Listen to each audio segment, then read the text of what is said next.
کی ملاقات کرواتے ہیں ایک ایسی شخصیت سے جنہوں نے پاکستان کا مثبت اور روشن چہرہ دنیا کے سامنے پیش کرنے میں اہم کردار ادا کیا۔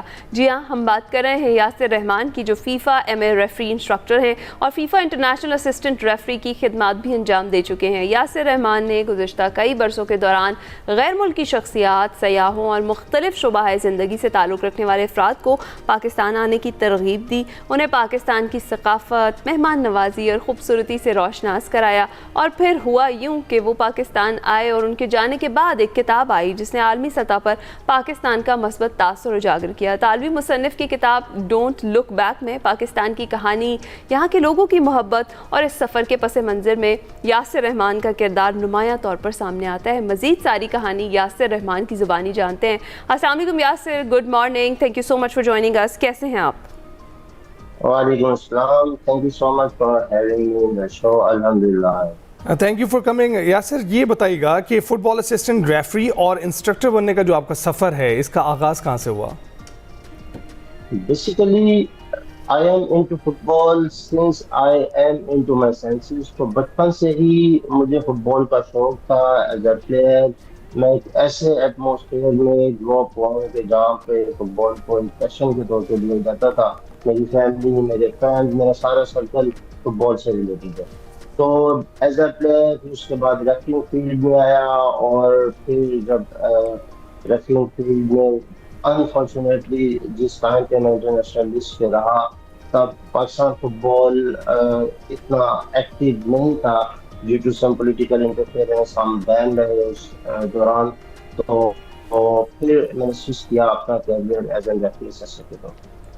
رائٹ، اور جب آج کل میں خاص طور پر فیفا فیور جو ہے وہ سر چڑھ کر بول رہا ہے، تو ایسے میں تو ڈیفینیٹلی آپ جیسے جو لوگ ہیں ان کی اہمیت بھی بڑھ جاتی ہے پاکستان میں۔ اور جس طریقے سے آپ کام کر رہے ہیں، آپ نے جس طرح سے جو غیر ملکی شخصیات ہیں آپ انہیں پاکستان لے کر آئے اور یہاں کے جو مثبت پہلو ہیں ان سے روشناس کرایا، یہ خیال آپ کو کیسے آیا اور کون کون سی شخصیات ایسی ہیں جن کو آپ پاکستان لے کر آئے اور پھر ان کا ایکسپیرینس کیسا رہا یہاں پر؟ بیسیکلی دس واز نتھنگ جس کو آپ پری پلان کہنے، ایسا سوچا نہیں تھا، لیکن میری کاوش یہی تھی کہ فٹ بال نے مجھے ایک نام دیا ہے، ایک عزت دی ہے، تو I wanted to pay back to the country.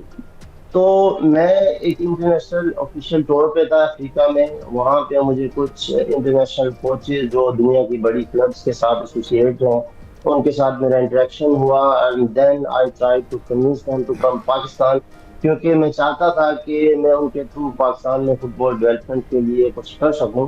تو آلدو یہ اتنا آسان سفر نہیں تھا، یہ ایک لمبی کہانی ہے۔ 2016 سے شروع ہوئی، جس کے بعد گریجولی وہ راضی ہوئے 2022 میں پاکستان آنے کے لیے۔ یہاں پہ ہم نے ڈفرینٹ فٹ بال ایکٹیویٹیز کی، جس میں لوکل کوچز کے لیے کوچنگ ایک سیکشن بھی تھا، پھر ریموٹ ایریاز میں فٹ بال کوچنگ کے سیکشن، اور ابھی الحمدللہ ہم ان آفیشل کے ساتھ مل کے ایک بہت بڑا پروجیکٹ کر رہے ہیں انڈر پریویلیج بچوں کے لیے پاکستان کے ریموٹ ایریاز میں۔ تو یہ ساری ایک جو ہے ایکٹیویٹیز ایک کڑی ہیں پاکستان کا مثبت چہرہ، پاکستان کا ریئل فیس دنیا کے سامنے دکھانے کے لیے، اور الحمدللہ بہت حد تک ہم اس میں کامیاب بھی رہے۔ بالکل ٹھیک۔ اچھا یاسر، جو کتاب ہے ڈونٹ لک بیک، اس میں آپ کا مرکزی کردار ہے، یہ اٹالین رائٹر سے آپ کی ملاقات کہاں پر ہوئی اور یہ کتاب کی بیک سٹوری کیا ہے؟ یہ اٹالین رائٹر بیسیکلی انہی میرے کچھ فرینڈ میں سے ہیں ان میں سے ایک فرینڈ سے میری ملاقات افریقہ میں ہوئی، وہ فٹ بال آفیشل بھی ہیں، اور جب وہ پاکستان آئے، یہاں آنے سے پہلے پاکستان کے بارے میں جو ان کے تاثرات تھے، وہ خواہش تھے یہاں آنے کے لیے، کیونکہ جو ویسٹرن میڈیا ہے پاکستان کا جو چہرہ دنیا کے سامنے وہ دکھاتا ہے، اس کو دیکھ کے کہ ڈیفینیٹلی کوئی بھی یہاں پہ آنے کے لیے ان حالات کو مد نظر رکھتے ہوئے شاید تھے۔ جب وہ یہاں پہ آئے، یہاں پہ لوکل کلچر انہوں نے دیکھا، یہاں کی ہاسپٹیلٹی، یہاں پہ ہمارے ریموٹ ایریاز میں لوگوں کا زندگی میں آگے بڑھنے کا رجحان، اور یہ ساری چیزیں دیکھتے ہوئے وہ کنوینس ہوئے، اور انہیں لگا کہ مطلب جب بھی آپ کچھ کرنے کا سوچتے ہو زندگی میں، تو کچھ بھی مشکلات سامنے آئے، کچھ بھی گراؤنڈ ریئلٹیز ہوں، we should never look back. تو یہ ایک آئیڈیا تھا، اور الحمدللہ I am really feeling proud کہ میری چھوٹی سی کاوش کے سے پاکستان کا مثبت چہرہ دنیا کے سامنے آیا، اور ہم فٹ بال کو اسپیشلی اور اسپورٹس کو ان جنرل ایک امپاورمنٹ اور ایک پاکستان کا مثبت چہرہ دنیا کے سامنے دکھانے کے لیے ایک ٹول کے طور پر یوز کریں. رائٹ یاسر، بالکل کھیلوں سے لے کر سیاحت تک پاکستان کا ایک نرم اور خوبصورت اور روشن تشخص آپ اجاگر کرنے کی کوشش کر رہے ہیں، اور آگے بھی ہم امید کرتے ہیں آپ یہ سفر جاری رکھیں گے. یہ بتائیے کہ اگر ہم فٹ بال کے لحاظ سے بات کریں اسپیسیفکلی، تو کتنا رجحان اب ہماری یوتھ کا دیکھ رہے ہیں فٹ بال کی طرف؟ اب جس طرح سے فیفا ورلڈ کپ چل رہا ہے، ہر کوئی کریزی دکھائی دے رہا ہے. پچھلے کچھ سالوں میں یہ جو فیور ہے، یہ کریز ہے، زیادہ بڑا ہے. کتنا ٹیلنٹ پاکستان میں دیکھتے ہیں فٹ بال کے لحاظ سے؟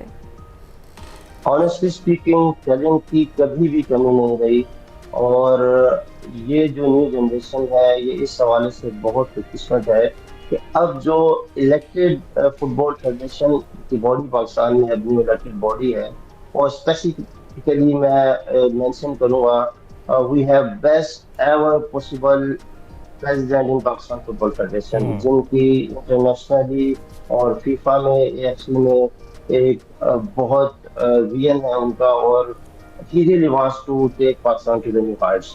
اور ٹیلنٹ کی جہاں بالکل کمی نہیں، ساتھ ساتھ اس بات کو بھی ہم کبھی نگلیکٹ نہیں کر سکتے کہ ہمیں دنیا سے کمپیٹ کرنے کے لیے ضروری ہے کہ ہم اپنے انفراسٹرکچر کو، ہم اپنے کوچز کی ایجوکیشن کو، ہم اپنے ریفریز کی ایجوکیشن کو ماڈرن دنیا جو فٹ بال کی ہے اس کے ساتھ ہم آہنگ نہیں کریں گے، ہم یہ مائل اسٹون اچیو کر نہیں پائیں گے. We are really hopeful with this new elected federation, inshallah. Good times آ رہا ہے. تو یاسر، آپ نے جو دنیا کو پاکستان کا رستہ تو دکھایا ہے، لیکن پاکستانیوں کو دنیا کا رستہ کس طرح سے دکھائیں گے؟ ہمارا جو پروجیکٹ ہے گول ٹو ڈریم، اس کے پلانز میں ہے. ابھی انیشلی ہم ریموٹ ایریاز میں اور اسپیسیفکلی جو انڈر پریویلیجڈ بچے ہیں، جو را ٹیلنٹ ہے پاکستان میں، اس کی ڈیولپمنٹ پہ کام کر رہے ہیں، اور انشاءاللہ تعالیٰ gradually we will make sure کہ یہ بچے، یہ بچیاں آنے والے ٹائم میں انٹرنیشنل ایکسپوجر ملے ہمارے پلیٹ فارم سے، اور وہ پاکستان کو ریپرزینٹ کریں، کیونکہ یہی گراس روٹ ہے جو آنے والے کل کو پاکستان کے لیے کچھ اچھا کر سکے گی. تو ہم اسی جو بیس ہے اس کو بہتر بنانے کی کوشش کر رہے ہیں، اور انشاءاللہ تعالیٰ وہ دن دور نہیں ہے جب یہ بچے، یہ بچیاں اگر ان کو بہتر پلیٹ فارم اور اپرچونیٹیز دی گئیں تو دنیا، فٹ بال کی دنیا میں پاکستان کا نام ضرور روشن ہے. رائٹ. اچھا یاسر، آپ نے کہا ٹیلنٹ بہت ہے پاکستان میں بھی، تو کیا لگتا ہے کہ اس کھیل کے اسپیسیفک سپورٹ کے فروغ کے لیے جو اقدامات اٹھائے جا رہے ہیں پاکستان میں وہ کافی ہیں، یا میجر کوئی ایسے اقدامات ہیں جو اٹھائے جانے چاہیے تاکہ جو جس طرح سے آپ نے کہا جو ہمارا ٹیلنٹ ہے وہ یہاں سے باہر جائے اور وہاں بھی پرفارم کرے اور پاکستان کا نام روشن کرے؟ انفارچونیٹلی جیسے کہ میں نے پہلے ذکر کیا، ہمارے 10 سے 12 سال ضائع ہوئے ہیں کیونکہ بہت ساری ریزنس کی پاکستان ایکٹیولی پارٹیسپیٹ نہیں کر سکا. بہت سارے یوتھ ایونٹس میں ہماری ٹیمز باہر نہیں جا سکی، بہت ساری اپرچونیٹیز ہیں جو مس ہوئی. تو that's a part of past. ابھی کرنٹلی جو پاکستان فٹ بال فیڈریشن جو اسٹیپس لے رہی ہے وہ بہت انکریجنگ ہے. آئی کی ناٹ سے کہ دے آر انف، بس وہ حوصلہ افزا ہے اور بہت کچھ ابھی کرنے کی ضرورت ہے. جیسے میں نے پہلے کہا، ہمیں دنیا سے کمپیٹ کرنے کے لیے اپنے انفراسٹرکچر کو ماڈرن فٹ بال کی دنیا کے ساتھ ہم آہنگ کرنے کی شدید ضرورت ہے. بالکل ٹھیک کہہ رہے ہیں یاسر. بہت بہت شکریہ ہم سے گفتگو کرنے کے لیے، اپنی جرنی ہمارے ساتھ شیئر کرنے کے لیے. ابھی ہم بریک پر جائیں گے.